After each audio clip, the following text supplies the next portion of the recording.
Ce que nous traduisons par mérite dans la Bible grecque correspond toujours au même mot, axios, être digne. Mais digne de quoi? Alors que celui qui accueille la sagesse devient digne du trône de son Père. Sagesse 9.12. L'enfant prodigue avoue: je ne suis plus digne d'être appelé ton fils, traite-moi comme l'un de tes ouvriers.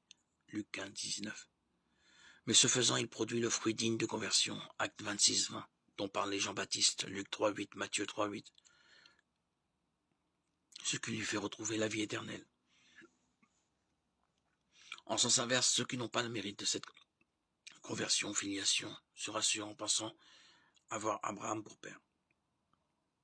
Jean-Baptiste dit de lui-même ne pas être digne de délier la sandale de celui qui le précède. Jean 1.27, Acte 13.25. Alors que les maîtres en général et celui qui siège sur le trône de l'Apocalypse en particulier sont dignes d'honneur de la part de leur esclave. 1 Timothée 6.1, Apocalypse 4.11.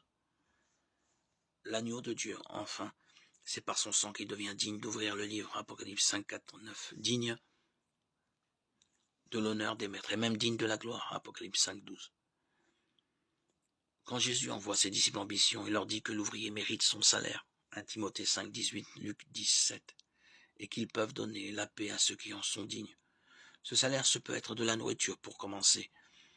Matthieu 10.10. Mais en Luc, la chose n'est pas précisée. Le grec mistos signifie récompense. Or, on peut devenir digne de tant de récompenses de la sagesse personnifiée, sagesse 6.16, de Jésus lui-même à condition de prendre sa croix. Matthieu 10.37.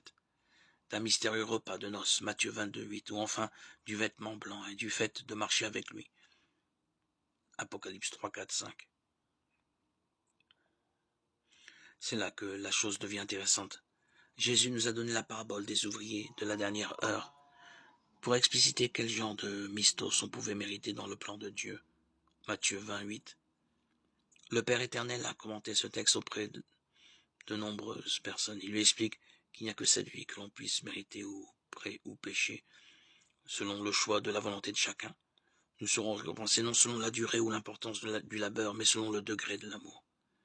Le mérite tient entièrement dans l'amour. Le Père récompense tout effort, et si l'on persévère, on peut atteindre l'amour filial, manifesté dans l'obéissance.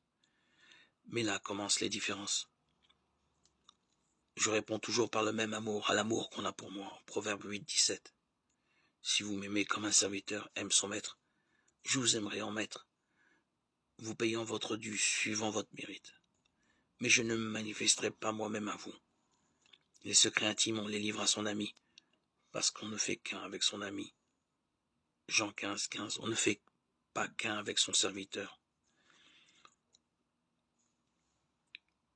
Le denier que reçoivent même les ouvriers qui n'ont travaillé qu'une heure est donc identique à celui de ceux qui ont porté le poids du jour. C'est la vie éternelle, le fait d'être connu et de connaître, d'être aimé et d'aimer notre Père du ciel, d'entrer dans la joie de notre Maître. Cependant, il y a différentes façons d'entrer dans cette joie, différentes capacités de nos cœurs.